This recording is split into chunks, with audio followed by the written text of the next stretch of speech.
Welcome to New Jersey Now. I'm Mark Bonamo. Newark Symphony Hall, New Jersey's largest Black-led arts and entertainment venue, is currently undergoing a four-part $75 million capital improvement program, with renovations expected to be finished by 2025 in time for the venue's 100th anniversary. The person at the helm overseeing the historic project is CEO Talia Young, and she joins me now. Please tell me about your new role. You've been the CEO of the Newark Symphony Hall since June. How did you feel about being appointed to that position? I can't say anything else but a blessing. It has been a soup of everything I've previously done. So, policy advisor, federal policy advisor on the state assembly side, senior vice president at a community development bank owned by, the first community development bank in the state run by Black people. Also event planning, coordination, my own small entrepreneurship business, and taking all of those set skills and putting it at one place is Symphony Hall. It's literally policy, community development, social impact, investing, and then I happen to have a degree in dance. So it's like be an artist, invest in the community, and know policy. And that's everything that we need right now. Yeah, it takes multitasking to a new level, right?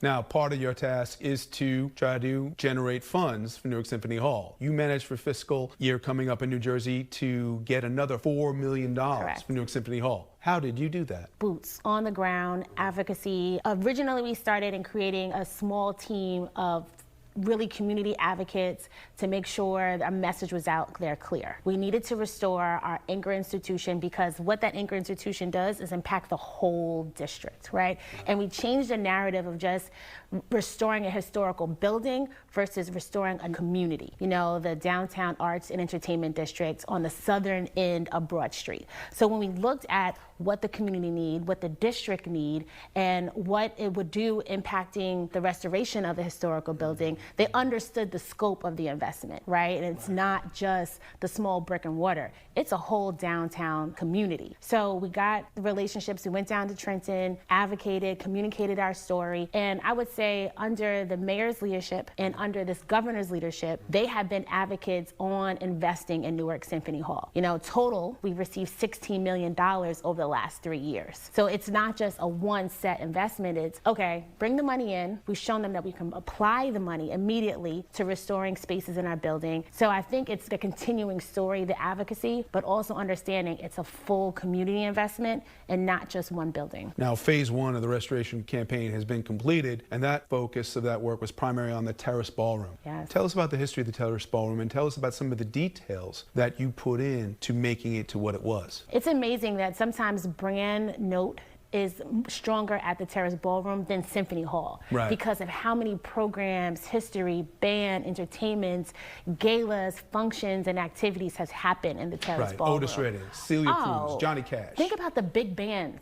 Big bands and all of that dancing and then the history. That happened in the Terrace Ballroom. And it's always been a access or a location for community programs. So by taking $1.1 million, we restored that in about 5 months. So what that did is activate that capital that came in for our first round of application and then activated our building. So instead of just saying, oh, let's put all the money on the outside and put it on the marquee, we're stabilizing our organization. We're activating community program. And just by that, in the last 6 months, we have already tripled our programming for the organization. It's huge, it's tremendous. But to go back to the actual restoration of the space, we kept that Art Deco. We didn't over modernize. We brought in lighting and sound and new bars, but to keep the history and the love of that historical building, we really were particular about keeping it an Art Deco space. So now what? What's the next step for this project? The whole project, the $75 million project, is a 5-phase steps, right? And what we're doing in these 5 phases is making sure we can operate the building, operate the organization while we restore the building.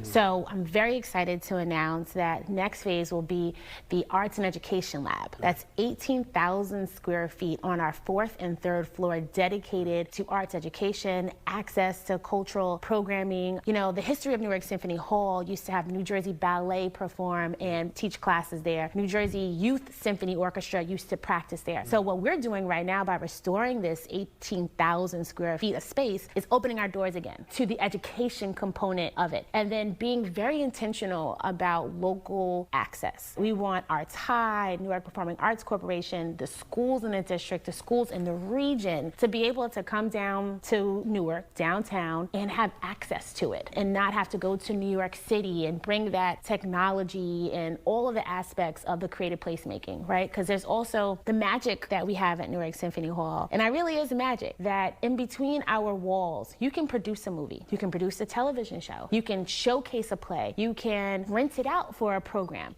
So all of these things, by having this arts and education lab, we're going to be able to teach our youth, right? Have access to on-site work application, improve the workforce diversity within the unions that really make up the entertainment industry. That's the power of and the excitement of this space. And about the power this potentially generates for the city. Newark Symphony Hall is located on one of the main arteries of the city, Broad Street. It's right there in the Lincoln Park neighborhood. Lincoln Park has this great history in Newark of being one of the centers of jazz in Newark, all the jazz clubs that used to ring the park. What does this project do in terms of community development for Newark? The first thing we think about Broad Street, the southern Broad Street, we have to think about the entrance of Broad Street from 78, the Parkway, Southern 95. Newark Symphony Hall is that anchor institution.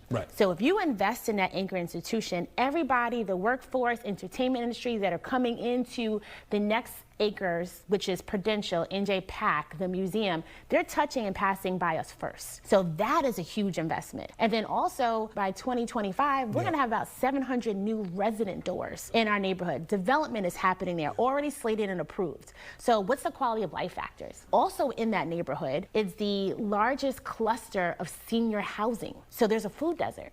So what we're doing and looking at the restoration and activation of our space is food programming, community programming that gives away and has access to food, healthy education classes, then it's workforce, then it's education, and then it's programming that's geared to these demographics that live in that area. So it's a holistic approach, and we see ourselves, I should say, as that anchor institution in that district. Tell me about the unveiling of the Black Newark mural at the site. It's powerful. As a leader in this position, I'm unapologetically not afraid to be pro-Black and be pro-Black and brown, right? And I think by having that culture, right, and investing in that culture and showing the history and the economic impact of that culture is powerful. And we have to do it in every single level of activation. So what we did is put this mural on the outside facade of our parking lot and at the front of our building and showing the history of Newark Symphony Hall. Sometimes it's an institution that's been there for 98 years this year. People forget all the legends that have stepped foot,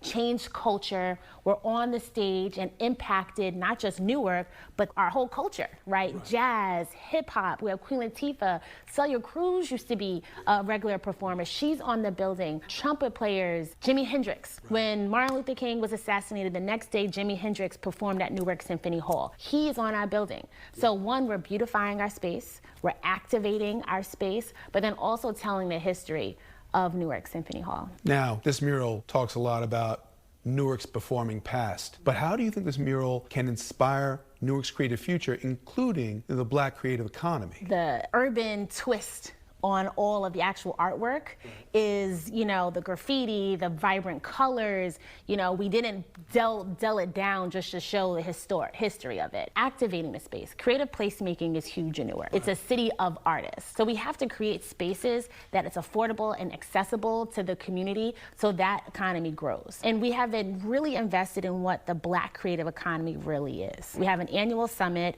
Last year we did it our first year. We're going and planning already next year. We had about 800 people over 3 days come to summits, seminars, panels. We had a speed dating of funders. Artists had one-on-one time with the largest foundations in the state. We gave them that access. We're saying, okay, we understand the barriers. We are the largest Black-run arts entertainment institution in the state. We have to address the hurdles. We have to talk about the hurdles, and we have to create our walls to accept and have that hard conversations, and then bring resources at the same time. Right? So creative placemaking, activations of the space, and really touching on these conversations and making sure we're collecting the data of this community to really activate change. So now you're the newly anointed queen of Newark Symphony Hall, yes, right? Yes. What is the best part of your job? I go there every day. I go there every day because I'm committed to everything that the future holds in that space. We are a small staff that needs funding to grow. We're operating 200,000 square feet of space while in restoration, of designing, imagining, thinking so big that it's sometimes scary to the thought, right? Absolutely, right. And to be able to lead and build leaders, to hire Black and brown artists that want to expand their skill set on what the administration and the business of entertainment is, and then providing access for businesses, production companies to stabilize and thrive. To have that ability to open the doors to create that, that's powerful. That's powerful beyond what you can do with your own hands. So it's a collective work environment. It's a young, enthusiastic environment that is mentored by more senior individuals. So we're not looking at like, oh, we have to completely change the space. It's adapting and building. So I can't pick out one thing. I love my job. I love the opportunity, but I'm in love with what we're about to do. Talia Young, CEO of New York Symphony Hall. Thank you so much for your time. Thank you. We'll be right back.